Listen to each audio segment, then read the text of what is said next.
Okay, I just got done working on this roof, and I just got done spraying the chlorine. Just a little pump sprayer, right? I use like 15% chlorine and a medium strength cleaner. Like I like Grease Lightning. Like I said before, I'm a landlord, and so I have to clean up a lot of greasy stuff. And I found Grease Lightning does a really good job for me. So I put like a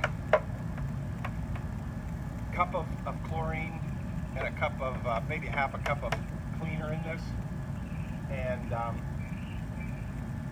keep in mind, I use chlorine from the pool store because it's a lot stronger than Clorox, right? Clorox, if you read the bottle, it's like 15% chlorine or something like that.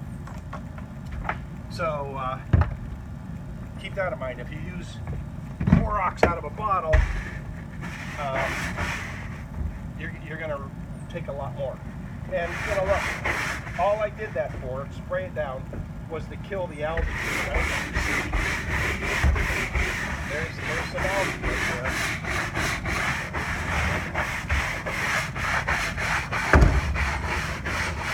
So I'm going to scrub this down a little bit. Way up here, there's no algae because the sun beats it more. This is protected more by the trees. And I just have this little plug-in pressure washer I'm going to use. It's 2,000 psi, which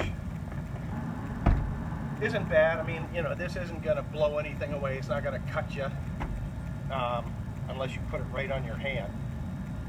So it's not going to destroy anything. It's just basically a hard power wash.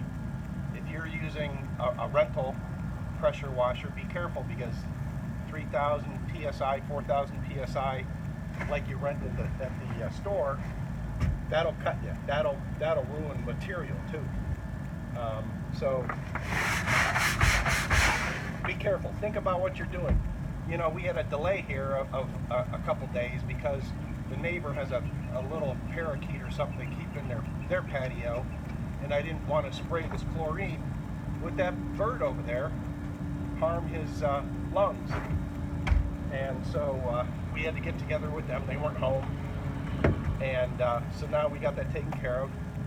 And think about the products you're using, how they affect everything else. I hosed down all the plants before I started, so I didn't kill them. Beautiful frangipani right there. So, all right, I gotta get to it. See that? And shouldn't take long. That's what I'm doing today. Get this, and be careful. This is very slick. If you've ever felt chlorine on your hands, it's slippery. And when you put it underneath you, it'll be easy to slip and fall on, especially up here. So, once again, think about what you're doing. I'll get back to you in a bit.